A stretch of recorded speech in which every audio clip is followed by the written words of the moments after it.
नमस्कार, मैं डॉक्टर सीमा Sharma S Sanskrit classes में आपका स्वागत करती हूँ।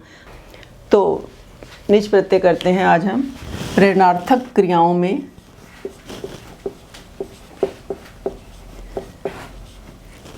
प्रेरणार्थक क्रियाएं।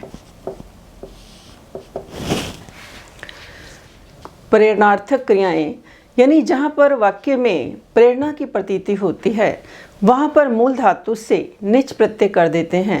अर्थात जहाँ पर करवाना, लिखवाना, भेजना, दिखाना आदि भाव प्रकट करना हो वहाँ पर करना, लिखना आदि अर्थ को बताने वाली क्रि, लिख आदि जो धातुएं हैं उनको प्रेरणा अर्थ में निच प्रत्यय कर दिया जाता है और इसे प्रेरणार्थक निच या हेतुमत निच भी कहते हैं। तो इसके लिए एक सूत्र भी है, हेतुमति च। पाणिनि का सूत्र है हेतु मति च। प्रयोजक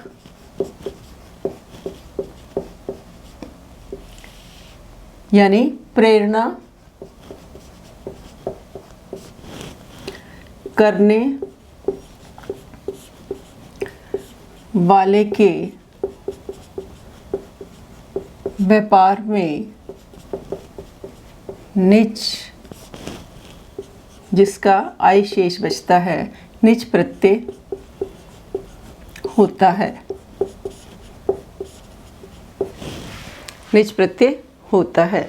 तो प्रयोजक यानी प्रेरणा करने वाले के व्यापार में तथा प्रेक्षणा, अध्यवेक्षणा एवं विज्ञापना में भी किसी भी प्रकार की प्रेरणा में धातु से निच प्रत्यय किया जाता है।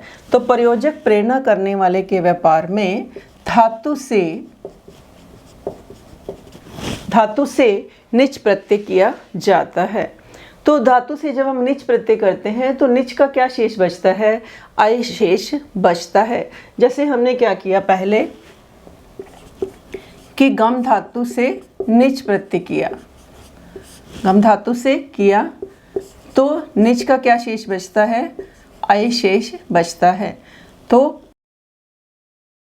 गम जमा आय जमा ती, तो क्या बन जाएगा? गाम्यति। क्या बन जाएगा? गाम्यति। तो गम जमा आय तो क्या बन गया? गाम्यति। इसके कुछ नियम हैं कि किस प्रकार निच प्रत्यय करने पर धातु की उपधा में ह्रस्व ई उ होने पर उपधा के ई उ को ए और उ को ओ गुण हो जाता है। यानी जब निच प्रत्यय होता है तो क्या होता है कि निच प्रत्यय करने पर धातु की जो उपधा है, उपधा में जो ह्रस्व ई है और उ है, उस उपधा के ई और उ को क्रमशः ए और ओ गुण हो जाता है। जैसे हमने पहले क्या लिखा? भिद शब्द लिखा। क्या लिखा हमने? भिद जमा निच किया, भिद जमा निच किया तो क्या बन जाएगा? ये उपधा का भा में जो ई है ये क्या है? उपधा का ई है। तो इस उपधा के ई को क्या आदेश हो जाएगा? ए आदेश हो जाएगा। तो यहाँ पर क्या बन गया? भेद। और इस निच को आय आदेश हो गया तो क्या बन गया? भेद। य प्रथम पुरुष एक वचन में करेंगे तो क्या बन जाएगा? लट लकार प्रथम पुरुष एक वचन में करेंगे तो क्या बन जाएगा? भेद्यति। इस प्रकार हमारा क्या रूप बन जाएगा? भेद्यति। उपधा के ई को क्या है? ए आदेश हो गया और निच को अय हो गया तो क्या बन गया? भेद्यति हमारा शब्द बन गया। इसी प्रकार छिद धातु ले लेते हैं। छिद धातु से हमने क्या किया? निच किया। तो छ में ई की मात्रा है, छोटी ई की मात्रा है, ह्रस्व ई है, छ में ह्रस्व ई है तो इस उपधा की ई को क्या हो जाएगा? ए हो जाएगा। तो छेद और निच का आय शेष बचा तो प्रथम पुरुष एकवचन लट लकार में क्या बन जाएगा? छेद्यति। बुद्ध शब्द लिया। क्या लिया? बुद्ध जमा निच। तो वो क्या कहते हैं कि उपधा का जो उ है उसको क्या आदेश हो जाएगा? ओ गुण आदेश हो जाएगा। तो ये बा को जो उ है ये क्या है? उपधा का उ है तो इसको हमने क्या कर दिया? ओ कर दिया। तो बुद्ध जमा निच का क्या शेष बचता है? आय तो क्या बन जाएगा? बोध बोध्ये। और फिर हमने क्या किया, लट लकार प्रथम पुरुष एक वचन में किया तो क्या बन जाएगा, बोध्यति। प्रथम पुरुष लट लकार प्रथम पुरुष एक वचन में किया तो क्या बन गया, बोधयति। इसी प्रकार और देख लेते हैं, जैसे मुद से किया, मुद जमा निच किया, तो जो माँ को ऊ की मात्रा है ये क्या है, उपधा का ऊ है, तो इसको क्या हो जाएगा, गुण आदेश हो जाएगा। तो मोद प्लस निच को आए हो गया, तो हमारा क्या बन गया, मौद्य। और लट लकार प्रथम पुरुष एक वचन में बनाएंगे तो मौद्यति। प्रेरणार्थक शब्द हमारा क्या बन जाएगा, मोदयति। तो अगला हमारा नियम है कि अकारांत धातुओं से निच प्रत्यय के परे होने पर धातु और प्रत्यय के बीच में प का आगम हो जाता है। यानी अकारांत जो धातुएं हैं उनमें निच प्रत्यय के परे होने पर धातु और प्रत्यय के बीच में प का आगमन हो जाता है। जैसे हमने क्या लिखा, य जमा निच, तो ये या धातु हमारी क्या है, अकारांत है। तो अकारांत धातु के परे यदि निच प्रत्यय है तो इन दोनों के मध्य में क्या है, प का आगम हो जाता है। तो यहाँ पर य प और निच का क्या शेष बचता है, आए, तो क्या बन गया, याप य। और प्रथम पुरुष लट लकार एक वचन में किया तो यापयति। प्रथम पुरुष लट लकार प्रथम पुरुष एक वचन में किया तो क्या बन गया, यापयति। इसी प्रकार स्था शब्द लिया हमने, स्था में हमने क्या किया, निच प्रत्यय किया। तो नियम हमारा क्या कहता है कि यदि कोई धातु अकारांत है तो अकारांत धातुओं से निच प्रत्यय होने पर इन दोनों के मध्य में प का आगम हो जाता है। तो स्था जमा प जमा अये, तो स्थाप, इधर आ गया स्थाप, स्थाप्य शब्द बन गया। तो लट लकार प्रथम पुरुष एक वचन में क्या बन जाएगा, स्थाप्यति। शब्द हमारा क्या आ जाएगा, प्रत्यांत शब्द स्थाप्यति आ जाएगा। अब इसके कुछ अपवाद भी हैं। पा धातु आ जाए जिसका अर्थ क्या हो, पीना। पा धातु जिसका अर्थ क्या हो, पीना, जिसका अर्थ क्या हो, पीना हो, पानी पीना हो, जिसका अर्थ क्या हो, पीना हो। तो धातु को निच प्रत्यय के परे होने पर य का आगम हो जाता है। यानी पा धातु से यदि निच प्रत्यय परे है, तो पा धातु से परे यदि निच प्रत्यय है तो इन दोनों के मध्य में क्या है, य का आगम हो जाता है। तो प य प्लस अये, निच का क्या शेष बचता है, अय, प य अय। तो शब्द हमारा क्या बन गया, पा य पायति। और लट लकार प्रथम पुरुष एक वचन में बनाया तो बन गया पायति। इसी प्रकार वो क्या कहते हैं कि यदि पा धातु का अर्थ क्या हो, पालना हो, यहाँ पर पीना था, और यदि पा धातु का अर्थ क्या हो, पालना हो, तो तब क्या होगा, यदि पा धातु का अर्थ क्या हो, पालना हो, तो धातु और प्रत्यय के बीच में क्या है, ल का आगम हो जाता है। तो प जमा ल और निच का क्या शेष बचता है, आए, तो क्या बन जाएगा, पाल पाले। और लट लकार प्रथम पुरुष एक वचन में बनाएंगे तो क्या बन जाएगा, पाल यति। तो इस प्रकार जो अकारांत, दूसरा नियम हमें थोड़ा ध्यान रखना पड़ेगा, इनको याद करना पड़ेगा कि अकारांत धातुओं से निच प्रत्यय के परे होने पर धातु और प्रत्यय के बीच में प का आगम होता है। परंतु कुछ धातुएं ऐसी हैं अपवाद के रूप में है कि यदि पा धातु पीने अर्थ में आ जाए तब इन दो प की बजाय क्या आगम होगा, य का आगम हो जाएगा, तो बन जाएगा पायति। और यदि पा धातु का अर्थ क्या हो, पालना हो, तो निच प्रत्यय के परे होने पर ल का आगम हो जाता है, तब हमारा निच प्रत्यांत शब्द क्या बन जाएगा, पाल यति। क्या बन जाएगा, पाल यति। चलो, तो निच प्रत्यय के परे होने पर हन धातु के न को त और ह को ध हो जाता है। तो हन धातु से हमने क्या किया, निच प्रत्यय किया, तो न को क्या आदेश हो गया, त आदेश हो गया, और निच का क्या बचता है, आय शेष बचता है, और हा को क्या कहते हैं, ध हो जाता है, तो धत जमा आय। अब क्या कहते हैं कि यदि उपधा का आ है तो इस उपधा के आ को यानी निच प्रत्यय परे होने पर उपधा का जो आ है उस उपधा के आ को वृद्धि आ हो जाता है, आ वृद्धि हो जाता है। तो क्या बन जाएगा? घात। यहाँ पे आ छोटा ह्रस्व आ है तो इसको बड़ा कर देंगे तो घात यति। लट लकार प्रथम पुरुष एकवचन में किया तो शब्द हमारा क्या बन गया? घातयति। तो ये पॉइंट है हमारा कि जिन धातुओं की उपधा में आ होता है वहाँ पर निच प्रत्यय के परे होने पर उपधा के आ को आ वृद्धि हो जाती है। जैसे हमने क्या किया, पट, पट से निच किया तो प में आ क्या है? उपधा का आ है, तो इसको हम क्या कर देंगे? आ वृद्धि कर देंगे। तो पाठ जमा निच का अय शेष बचा तो क्या बन गया? पाठयति। क्या बन जाएगा? लट लकार प्रथम पुरुष एकवचन में क्या बन जाएगा? पाठयति। इसी प्रकार किससे किया हमने? यत शब्द से किया, यत से निच किया तो उपधा का आ है इसमें तो आ वृद्धि हो जाएगा। यात जमा निच का अय तो क्या बन जाएगा? यात यति।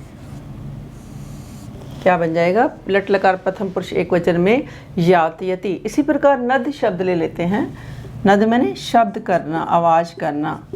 नद जमा निच किया तो इस उपधा के आ को क्या है? आ हो जाएगा तो क्या बन जाएगा? तो क्या बन जाएगा? नाद निच का अय बचा तो नादयति। लट लकार प्रथम पुरुष एकवचन में क्या बन जाएगा? नाद्यति शब्द हमारा बन जाएगा। तो अगला है, यानी जिन धातुओं के अंत में ई उ री इनमें से कोई भी स्वर होता है उसके अंतिम स्वर को निच प्रत्यय के परे होने पर क्रमशः आए आव आर ये आदेश हो जाता है।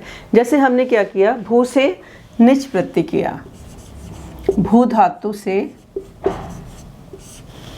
से हमने क्या किया? निच प्रत्यय किया। तो हमने क्या लिखा यहाँ पर? भू जमा निच लिखा। तो निच के नित होने से उसके परे रहते अचोनिति सूत्र से उकार को वृद्धि ओ हो गया। तो इस उ को पहले हम इसको अलग अलग कर लेते हैं, उ को और आए। तो इसको उ को क्या आदेश हो गया? ओ आदेश हो गया। तो क्या बन गया ये? भो जमा आए।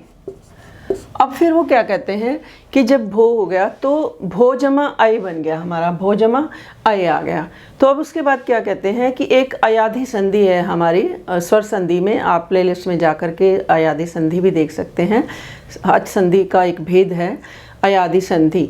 तो एचो अयवा यावा ये सूत्र है कि एच के बाद, तो एच में कौन कौन से हमारे वर्ण आते हैं? ए ओ आई औ के बाद यदि कोई अच आए तो उसको ए को आए, ओ को अव, आई को आए और औ को आव आदेश हो जाता है। औ को क्या आदेश हो जाता है? आव आदेश हो जाता है। तो ये हमारा क्या है? औ है।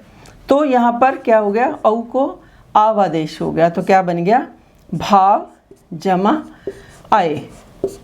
क्या बन गया? भाव जमा आए। तो शब्द हमारा क्या बन जाएगा? भाव्य। शब्द हमारा क्या बन गया? भाव्य। तो लट लकार प्रथम पुरुष एकवचन में भाव्यति, क्योंकि पेपर में किस तरीके से आपको आएगा कि जैसे भू धातु से निच प्रत्यय लगा दिया तो इसका लट लकार प्रथम पुरुष एकवचन में क्या रूप बनता है, तो इस तरीके से आपको लिखना पड़ेगा। तो ये एक बार दोबारा से देख लेते हैं कि जिन धातुओं के अंत में ई उ री इनमें से कोई भी स्वर होता है उसके अंतिम स्वर को निच प्रत्यय के परे होने पर क्रमशः आय आव और आर ये आदेश हो जाते हैं। जैसे हमने क्या किया, भू से निच प्रत्यय किया तो निच के नित होने से उसके परे रहते अचोनिति सूत्र से उकार को पहले वृद्धि ओ हुआ। तो इस उ को क्या हुआ? पहले वृद्धि ओ आदेश हो गया। तब हमारा शब्द क्या बन गया? भव। फिर अयाधि संधि से एचो अयवा यावा सूत्र से एचो अयवा यावा इस सूत्र से क्या है? इस औ को आवादेश हो गया तो भाव जमा अय, भाव जमा अय तो क्या बन गया? भाव्यति शब्द हमारा बन गया। इस तरीके से नी से निच किया तो नायति। इसी तरीके से नी से निच करेंगे तो नायति, तथा क्री से निच प्रत्यय करेंगे तो क्या बन जाएगा? कार्यति। क्री से निच प्रत्यय किया तो क्या बन गया, कार्यति। तो अगला हमारा क्या है कि निच प्रत्यय के परे होने पर दुष् धातु की जो उपधा है उसको क्या हो जाता है, दीर्घ आदेश हो जाता है। जैसे हमने क्या किया, दुष् धातु से निच प्रत्यय किया, तो यहाँ पर ये उपधा का ऊ है, उपधा का जो स्वर है निच धातु के निच प्रत्यय के परे होने पर जो दुष् धातु की उपधा को क्या हो जाता है, दीर्घ हो जाता है। तो उपधा का यहाँ पर क्या है, ऊ क्या है, ह्रस्व ऊ है, इसको हम क्या कर देंगे, दीर्घ आदेश कर देंगे। तो क्या बन जाएगा, दुष् प्लस निच का अशेष बचता है तो दुष्यति, शब्द हमारा क्या आ जाएगा, दुष्यति। यानी इससे पहले हमने क्या किया था कि उपधा का जो ऊ है उसको क्या आदेश किया था, गुण आदेश किया था। यही देखो सबसे पहले हमने किया था कि निच प्रत्यय के परे होने पर धातु की उपधा में यदि ह्रस्व ई ऊ होने पर उपधा के ई को ए और ऊ को ओ हो जाता है। तो हिसाब से तो यहाँ पर क्या हो जाना चाहिए था, ओ होना चाहिए था, परंतु नियम हमारा क्या कहता है कि निच प्रत्यय के परे होने पर दुष् धातु की उपधा को दीर्घ हो जाता है। तो यहाँ पर उपधा का ये ऊ है, तो इस ह्रस्व ऊ है, इसको हमने क्या कर दिया, दीर्घ ऊ कर दिया। तो शब्द हमारा आय, निच का अय बचा शेष, तो क्या बन गया, दुष्यति। लट लकार प्रथम पुरुष एकवचन में क्या बन गया, दुष्यति। तो ऐसे संस्कृत चैनल को आप लाइक करें, सब्सक्राइब करें और शेयर भी करें। यदि आप कुछ सर्च करना चाहते हैं, जैसे हम आज निच प्रत्यय कर रहे हैं, तो निच प्रत्यय के साथ आप ऐसे संस्कृत लिखेंगे तो पूरा चैनल आप देख सकते हैं। प्लेलिस्ट में जाकर के भी जो कुछ आप देखना चाहते हैं, संधि, समास, कारक, छंद, प्रत्यय, जो भी आप देखना चाहते हैं प्लेलिस्ट में जाकर के आप देख सकते हैं। तो अगला क्या है कि निजंत धातुओं के लट, लोट, लंग, विधिलिंग तथा लिट इन 5 लकारों में चुरादिगण की धातुओं के समान ही रूप होते हैं और सब निजंत धातुएं उभयपदी होती हैं।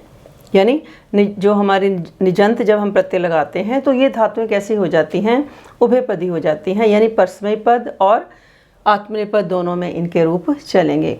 और चुरादिगण का निच स्वार्थ में और यह निच प्रेरणा में प्रयोग किया जाता है। यानी निजंत धातुओं के लट, लोट, लंग, विधिलिंग तथा लिट इन 5 लकारों में चुरादिगण की धातुओं के समान ही रूप चलते हैं। तो जैसे चुर धातु को हमने लिया तो चुरादिगण की जो धातु है उसमें क्या क्या बनता है, जैसे चोर्यति, चोर्यतः, चोर्यन्ति, फिर चोर्यसि,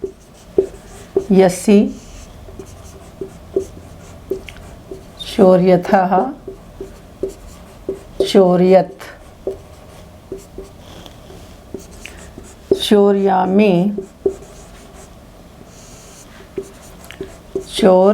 चोर्यावै और चोर्यामै। तो चुरादिगण की धातु में इस प्रकार बनता है। तो ये क्या कहते हैं कि जो चुरादिगण में बनती हैं कि लट, लोट, लंग, विधिलिंग तथा लिट इन 5 लकारों में चुरादिगण की धातुओं के समान ही निजंत धातुएं भी उसी प्रकार ही चलती हैं। जैसे हमने क्या किया कि भू से हमने क्या किया, निच प्रत्यय किया था, तो हमारा क्या बना था, भाव्यति। तो हमारा शब्द हमारा क्या बना था, भाव्यति। तो अब भू से जब हम निच करेंगे तो ये कैसे चलेंगे, ये भी चुरादिगण की धातुओं के समान ही चलेंगे। तो कैसे बन जाएंगे, लट लकार में जैसे भाव्यति, भाव्यतः, भावयन्ति, भाव्यसि, भाव्यथः, भाव्यत्, भावयामि,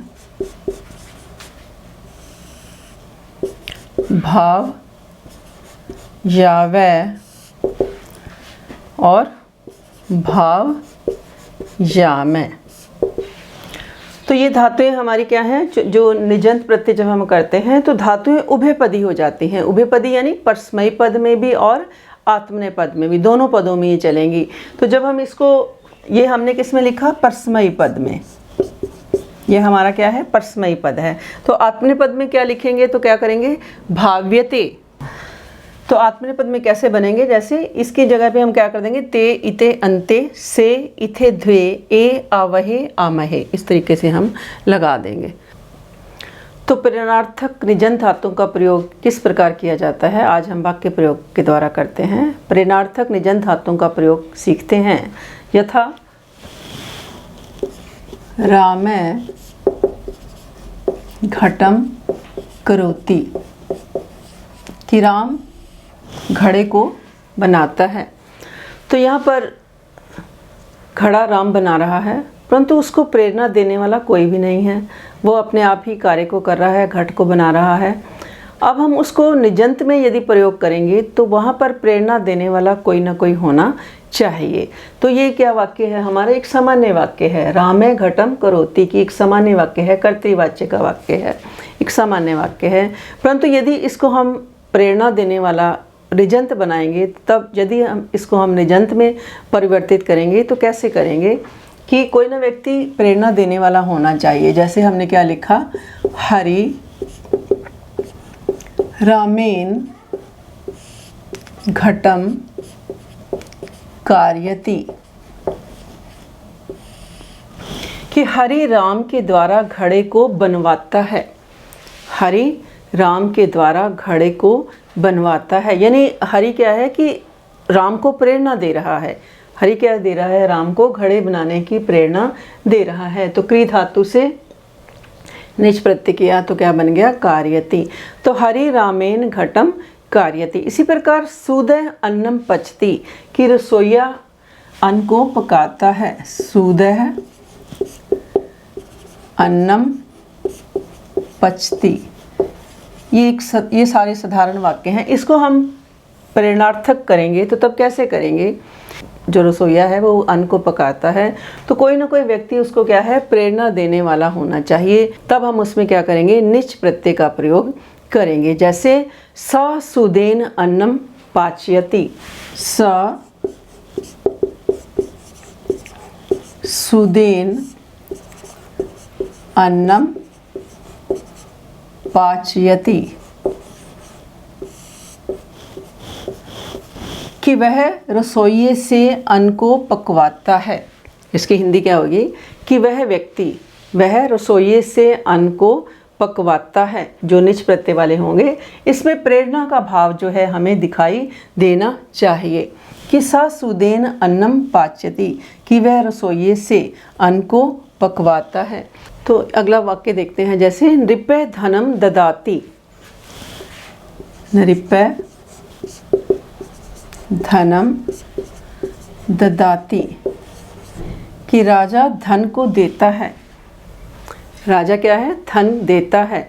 अब राजा को कोई सलाह देने वाला होना चाहिए, कोई प्रेरणा देने वाला होना चाहिए, कि तो कौन प्रेरणा देता है। जैसे मंत्री राजा से धन दिलवाता है, तो मंत्री नृपेन, मंत्री नृपेन धनम दाप्यति, मंत्री राजा से धन को दिलवाता है। तो एक और वाक्य देखते हैं। जैसे शिष्य संस्कृतम, शिष्य संस्कृत को पढ़ता है, शिष्य संस्कृतम पठति। अब शिष्य संस्कृत को पढ़ता है तो उसको कोई प्रेरणा देने वाला भी होना चाहिए। जब हम निजंत में इसका प्रयोग करेंगे तो गुरु शिष्यम संस्कृतम पाठयति, तब हमारा वाक्य क्या बनेगा, गुरु शिष्यम संस्कृतम पाठयति, गुरु शिष्यम संस्कृतम पाठयति, कि गुरु शिष्य को संस्कृत पढ़ने की प्रेरणा देता है। तो गुरु शिष्यम संस्कृतम पाठयति, यानी जो हमारे ये प्रत्यय हैं, हमारे निच प्रत्यय जो है प्रेरणा अर्थ में प्रयोग किया जाता है। और वस्तुतः अगर हम वाक्य देखें तो प्रेरणा अर्थ में विधिलिंग लकार का प्रयोग भी किया जाता है। तो आज हमने निच प्रत्यय किया। तो निच प्रत्यय करने पर धातु की उपधा में ह्रस्व ई उ होने पर उपधा में ई को ए और उ को ओ गुण हो जाता है। अकारा धातुओं में निच प्रत्यय के परे होने पर धातु और प्रत्यय के बीच में प का आगम होता है तथा निच प्रत्यय के परे होने पर हन धातु के न को ता और ह को ह हो जाता है। तो जिन धातुओं की उपधा में आ होता है वहाँ निच प्रत्यय के परे होने पर उपधा के आ को आ वृद्धि हो जाती है तथा जिन धातुओं के अंत में ई उ री इनमें से कोई भी स्वर हों उनके अंतिम स्वर को निच प्रत्यय के परे होने पर क्रमशः आय आव आर ये आदेश हो जाते हैं तथा दुष्ट धातु की जो उपधा है उसको दीर्घ हो जाता है तथा निजंत जो धातुएं हैं उनके रूप कैसे चलते हैं, चुरादिगण की धातुओं के समान ही चलते हैं, जिस प्रकार मैंने आपको इससे पहले बताया भी था। और चुरादिगण का जो निच है वो स्वार्थ में होता है, जैसे सचौर्यति कि वह चोरी करता है, तो उसमें व्यक्ति का क्या है, स्वार्थ है। परंतु यहाँ जो निच प्रत्यय है वो किस में है, प्रेरणार्थक प्रत्यय के रूप में प्रयोग किया जाता है, प्रेरणा अर्थ में इसका प्रयोग किया। तो आज के लिए इतना ही। धन्यवाद। जय हिंद, जय भारत।